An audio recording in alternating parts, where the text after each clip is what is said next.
కాబాలో ఏముంటుంది? నిజాలు తెలుసుకుంటే మీరు షాక్ అవుతారు. కాబా ఇస్లాంలో అత్యంత పవిత్రమైనటువంటి స్థలం. మక్కాలోని మస్జిదుల్ హరాం పవిత్ర మసీదు కాబా ఇది మధ్యలో ఉంటుంది. దీనిని బైతుల్లా, అల్లా యొక్క గృహ అని పిలుస్తారు.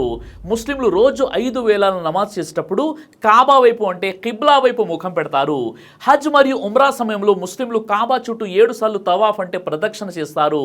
కానీ కాబా లోపల ఏముంది? చాలా మందికి ఈ ప్రశ్న ఆసక్తిని రేకెత్తిస్తుంది. ఎందుకంటే కాబా లోపలికి చాలా తక్కువ మందికి మాత్రమే ప్రవేశం ఉంటుంది. ఈ వీడియోలో కాబా లోపలి నిజాలను సులభంగా మరియు ఆసక్తికరంగా వివరించే ప్రయత్నం చేస్తాను. కాబా లోపలి నిజాలు. కాబా ఒక గుండ్రని ఘనాకార ఆకారంలో ఉండే రాతి నిర్మాణం. దీని ఎత్తు సుమారు 15 మీటర్లు అంటే 49 అడుగులు, వెడల్పు 12 మీటర్లు అంటే 39 అడుగులు మరియు పొడవు 10.5 మీటర్లు అంటే 34 అడుగులు. కాబా లోపలి భాగం సాధారణంగా సరళంగా ఉంటుంది, కానీ దాని చారిత్రక మరియు ఆధ్యాత్మిక ప్రాముఖ్యత చాలా గొప్పదిగా ఉంది. అయితే కాబా లోపల ఏముంది? 1. మార్బుల్ గోడలు మరియు నేల. కాబా లోపలి గోడలు తెల్లని మార్బుల్తో అలంకరించబడి ఉన్నాయి. దీనిపై ఖురాన్ ఆయతులు బంగారు అక్షరాలతో వ్రాయబడి ఉంటాయి. నేల మార్బుల్ మరియు సున్నపు రాయితో తయారు చేయబడింది. ఇది శుభ్రంగా మరియు పవిత్రంగా ఉంచబడుతుంది. గోడల ఎగువ భాగంలో ఆకుపచ్చ రంగు వస్త్రం రెడ్ సిల్క్ ఉంటుంది. దీనిపై అరబిక్ లిపిలో ఖురాన్ ఆయతులు ఉంటాయి. ఇక 2. 3 స్తంభాలు. కాబా లోపల 3 చెక్క స్తంభాలు ఉన్నాయి. ఇవి పైకప్పును ఆసరగా ఉంచుతాయి. ఈ స్తంభాలు చందనపు చెక్కతో తయారు చేయబడ్డాయి. ఇవి సుమారు 1350 సంవత్సరాలు పురాతనమైనవి. ఒక్కో స్తంభం వ్యాసం 44 సెంటీమీటర్లు మరియు చుట్టుకొలత 150 సెంటీమీటర్లు.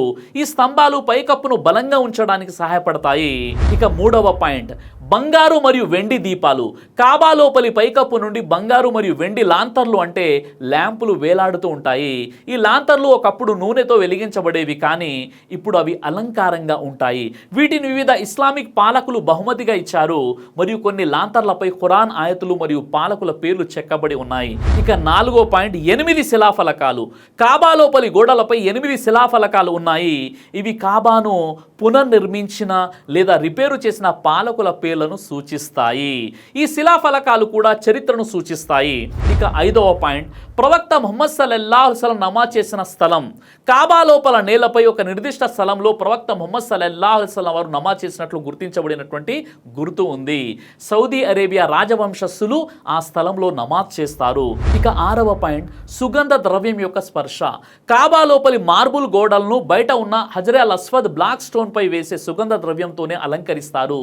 ఈ సుగంధం కాబా లోపల ప్రత్యేకమైన సుగంధ వాతావరణాన్ని సృష్టిస్తుంది. ఇక 7వ పాయింట్, మెట్లు మరియు పైకప్పు. కాబా లోపల ఉత్తర దిశలో మెట్లు ఉన్నాయి. ఇవి పైకప్పుకు వెళ్ళడానికి ఉపయోగపడతాయి. ఈ మెట్లు కాబా లోపలి నిర్మాణాన్ని ఒక పాలిగాన్ ఆకారంలో చేస్తాయి. కాబా లోపలి ఆసక్తికర నిజాలు. కాబా లోపలి భాగం సాధారణంగా సరళంగా ఉన్నప్పటికీ దాని చరిత్ర మరియు ఆధ్యాత్మిక ప్రాముఖ్యత అద్భుతమైనటువంటి నిజాలను వెల్లడిస్తుంది. అయితే ఇప్పుడు మనం కాబా చరిత్ర గురించి తెలుసుకుందాం. మొదటిగా కాబా ఎవరు నిర్మించారు అంటే, ఇస్లామిక్ సాంప్రదాయం ప్రకారం కాబాను మొదట ఆదం అలైహిస్సలాం వారు నిర్మించారు. అది స్వర్గంలోని దేవదూతలు బైతుల్ మామూర్కి ప్రతిరూపంగా ఉంది. తర్వాత ఇబ్రాహీం అలైహిస్సలాం మరియు అతని కుమారుడు ఇస్మాయిల్ అలైహిస్సలాం వారు దానిని పునర్నిర్మించారు. ఖురాన్లోని సూరా అల్ బఖరా 2:127. ప్రవక్త ముహమ్మద్ సల్లల్లాహు అలైహి వసల్లం వారి సమయంలో కాబా చుట్టూ 360 విగ్రహాలు ఉండేవి. వీటిని ప్రవక్త ముహమ్మద్ సల్లల్లాహు అలైహి వసల్లం తీసేశారు. కాబాను అల్లా ఆరాధన కోసం పవిత్రం చేశారు. సహీ బుఖారీ హదీస్ నంబర్ 583. ఇక 2వ పాయింట్, కాబా లోపలికి ఎవరు వెళ్ళవచ్చు? కాబా లోపలికి సాధారణ ప్రజలకు ప్రవేశం లేదు. కేవలం సౌదీ అరేబియా రాజవంశస్థులు, బనీ షైబా తెగ సభ్యులు, కాబా తాళపు చెవి అప్పగించబడిన వారు మరియు కొంతమంది గౌరవనీయ వ్యక్తులు మాత్రమే ప్రవేశిస్తారు. సంవత్సరంలో 2 సార్లు తంజీఫ్ అల్ కాబత్ అల్ ముషర్రఫా కాబా శుభ్రపరిచే వేడుక సమయంలో మక్కా గవర్నర్ మరియు ఇతర గన్యులు జంజం నీటితో కలిపిన సుగంధ ద్రవ్యాలతో కాబాను శుభ్రం చేస్తారు. ఇక 3వ పాయింట్, కాబా ఒకప్పుడు రంగురంగుల వస్త్రాలతో కప్పబడేది. అనేది ఇప్పుడు కాబా నల్లని కిస్వా బంగారు అక్షరాలతో అలంకరించబడిన వస్త్రంతో కప్పబడి ఉంటుంది. కానీ గతంలో ఇది ఆకుపచ్చ, ఎరుపు మరియు తెలుపు రంగుల వస్త్రాలతో కప్పబడేది. ఇక 4వ పాయింట్, హజరే అల్ అస్వద్ బ్లాక్ స్టోన్. కాబా యొక్క తూర్పు మూలలో ఉన్నటువంటి హజరే అల్ అస్వద్ బ్లాక్ స్టోన్ అత్యంత పవిత్రమైనది. ఇది స్వర్గం నుండి ఆదం అలైహిస్సలాంకు ఇవ్వబడింది. ఇక 5వ పాయింట్, కాబా చరిత్రలో కాబా ధ్వంసమైపోవడం. కాబా చరిత్రలో జల ప్రళయం, అగ్ని ప్రమాదాలు మరియు యుద్ధాల కారణంగా అనేక సార్లు కాబా స్వల్పంగా ధ్వంసమై మళ్ళీ పునర్నిర్మించబడింది. 687 కామన్ ఎరాలో ఉమ్మయ్య దాడుల సమయంలో కాబా అగ్నిలో దెబ్బతిన్నది. మరియు 930 కామన్ ఎరాలో కర్మాటియన్ తిరుగుబాటుదారులు బ్లాక్ స్టోన్ను దొంగిలించి 20 సంవత్సరాలు ఉంచారు. ఇక 6వ పాయింట్, కాబా ఒకప్పుడు 2 తలుపులు మరియు కిటికీ కలిగి ఉండేది. గతంలో కాబాకు ఒక ప్రవేశ ద్వారం మరియు ఒక నిష్క్రమణ ద్వారం, అలాగే ఒక కిటికీ ఉండేవి. కానీ ఇప్పుడు కేవలం ఒకే ద్వారం ఉంది మరియు కిటికీలు లేవు. 7వ పాయింట్, కాబా స్వర్గంలోని ఆలయానికి ప్రతిరూపం. ఇస్లామిక్ విశ్వాసం ప్రకారం కాబా స్వర్గంలోని బైతుల్ మామూర్ అనే ఆలయానికి ప్రతిరూపం. ఇక్కడ దేవదూతలు అల్లాను ఆరాధిస్తారు. ప్రవక్త ముహమ్మద్ సల్లల్లాహు అలైహి వసల్లం వారు తమ ఇస్రా వల్ మేరాజ్ రాత్రి ప్రయాణం సమయంలో దీనిని చూశారని చెప్పారు. కాబా యొక్క ఆధ్యాత్మిక ప్రాముఖ్యత, కాబా అల్లా యొక్క గృహంగా పరిగణించబడుతుంది. కానీ ముస్లింలు దీనిని ఆరాధించారు. ఇది అల్లా యొక్క ఏకత్వాన్ని సూచించే చిహ్నం మాత్రమే. ఖిబ్లా, కాబా ముస్లింలకు నమాజ్ కోసం ఖిబ్లా దిశగా ఉంటుంది. ఖురాన్లో అల్లా ముస్లింలను కాబా వైపు ముఖం పెట్టి నమాజ్ చేయమని ఆదేశించాడు. ఖురాన్లోని సూరా అల్ బఖరా 2:144.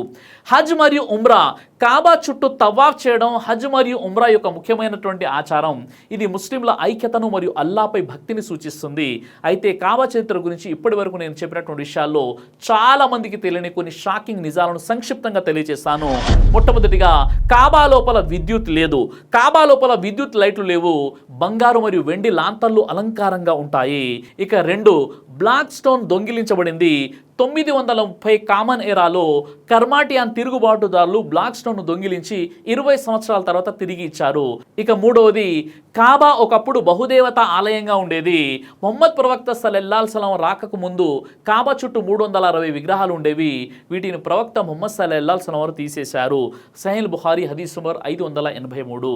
ఇక 4వ పాయింట్, కాబా స్వర్గంలోని ఆలయానికి ప్రతిరూపం. కాబా పైన స్వర్గంలో బైతుల్ మామూర్ అనే ఆలయం ఉంది. దానికి దైవదూతలు తవాఫ్ చేస్తారు. కాబాను శుభ్రపరిచే వేడుక, కాబాను సంవత్సరంలో 2 సార్లు శుభ్రం చేస్తారు. షాబాన్ నెల 1వ తేదీన, రంజాన్కు 30 రోజుల ముందు, మరియు ముహర్రం నెల 15వ తేదీన ఈ వేడుకలో జంజం నీటిని ఊద్ మరియు కస్తూరి సుగంధాలతో కలిపి శుభ్రం చేస్తారు. కాబా తాళపు చెవి బనీ షైబా తెగ వద్ద ఉన్నాయి. ఇది ప్రవక్త సల్లల్లాహు అలైహి వసల్లం వారు ఆ తెగకు ఇచ్చినటువంటి గౌరవం. అయితే కాబా చరిత్రకు సంబంధించి కాబా లోపల ఏముందో ఇప్పటి వరకు నేను చెప్పినటువంటి విషయాలు మీకు ముందే తెలుసా, లేక ఇప్పుడు కొత్తగా ఏదైనా విషయం తెలుసుకున్నారా? కామెంట్ ద్వారా నాకు తెలియచేయండి. మీ అందరికీ ఒక గొప్ప శుభవార్త. షిఫా తలిబినా ఉమ్రా లక్కీ డ్రా ద్వారా ఇద్దరికి ఫ్రీగా ఉమ్రా చేయించడం జరుగుతుంది. ఈ గొప్ప అవకాశాన్ని వినియోగించుకోవాలంటే తక్షణమే మీరు చేయాల్సినటువంటి పని ఏమిటంటే, కేవలం 1 kg షిఫా తల్బినాని ఆర్డర్ చేసి మీ పేరు మరియు మీ ఫోన్ నెంబర్తో పాటు తల్బినా ఆర్డర్ చేసిన వాట్సాప్ నెంబర్కి మెసేజ్ చేయాలి.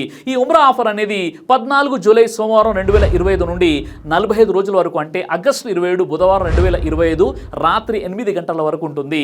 ఆ మరుసటి రోజు అనగా 28 ఆగస్టు 2025 గురువారం సాయంత్రం 5 గంటలకు లైవ్లో డ్రా తీయడం జరుగుతుంది. అయితే ఈ ఫ్రీ ఉమ్రా లక్కీ డ్రా అనేది ఎలాంటి పక్షపాతం, ఎలాంటి మోసం లేకుండా తల్బినాకున్న వారి పేరు, ఫోన్ నెంబర్ ఒక చీటీలో రాసి 46వ రోజు అనగా 28 ఆగస్టు 2025 గురువారం సాయంత్రం 5 గంటలకు మీ అందరి ముందు నా యూట్యూబ్లో లైవ్గా ఫ్రీ ఉమ్రా లక్కీ డ్రా తీయడం జరుగుతుంది. ఇదంతా లైవ్లో మీ ముందే జరుగుతుంది. ఆ తర్వాత లైవ్లోనే మీ అందరి ముందే ఆ ఇద్దరు అదృష్టవంతుల యొక్క పేర్లు ప్రకటించడం జరుగుతుంది. మరి ఆలస్యం ఎందుకు? ఆ అదృష్టవంతులు మీరే కావచ్చు కదా. దైవ ప్రవక్త వారు తెలియజేశారు, తల్బినా హృదయానికి మంచి చేస్తుంది, రోగి యొక్క బాధ ఆందోళనను దూరం చేస్తుంది. సహీహ్ బుఖారీ హదీస్ నంబర్ 5325. మరి ఆలస్యం ఎందుకు? ఇప్పుడే ఇక్కడ కనిపిస్తున్నటువంటి నెంబర్కి ఫోన్ చేసి 1 kg తల్బినాని ఆర్డర్ చేసి మీ పూర్తి వివరాలను ఈ నెంబర్కి వాట్సాప్ మెసేజ్ చేయండి. దైవ ప్రవక్త ముహమ్మద్ సల్లల్లాహు అలైహి వసల్లం వారు తెలియజేశారు, కడుపుకు సంబంధించినటువంటి అన్ని రకాల వ్యాధులకు అద్భుతమైనటువంటి ఔషధం తల్బీనా. ఇది దైవ ప్రవక్త వారి సున్నత్, మంచి ఆహారం, ఇమ్యూనిటీ బూస్టర్, ఇందులో షిఫా ఉంది. ఇది మంచి ఔషధంగా కూడా పనిచేస్తుంది. కాబట్టి పిల్లలు అయినా పెద్దలు అయినా ఎవరైనా దీనిని ఉపయోగించవచ్చు. అలాగే ఖురాన్లో దైవం తెలియజేశాడు, తేనెలో మీకు స్వస్థత ఉంది అని. కాబట్టి స్వచ్ఛమైనటువంటి ఫారెస్ట్ హనీ కోసం మీరు సంప్రదించండి. అలాగే పురుషుల కోసం ప్రత్యేకంగా తయారు చేయబడినటువంటి షాహీ హల్వా, ఇది లైంగిక సమస్యలను దూరం చేసి శృంగార సామర్థ్యాన్ని పెంచుతుంది, మీ దాంపత్య జీవితంలో మంచి అనుభూతినిస్తుంది. ఇందులో ఎలాంటి సైడ్ ఎఫెక్ట్స్ లేవు. ఇది కంప్లీట్గా హెర్బల్ ప్రొడక్ట్స్తో తయారు చేయబడినటువంటిది. కాబట్టి స్క్రీన్పై కనిపిస్తున్నటువంటి ఈ నెంబర్స్కి కాల్ చేసి మీరు ఇప్పుడే ఈ ప్రొడక్ట్స్ని ఆర్డర్ చేసుకోవచ్చు. కొరియర్ ఫెసిలిటీ కూడా ఉంది. ఆలస్యం ఎందుకు, వెంటనే ఆర్డర్ చేయండి.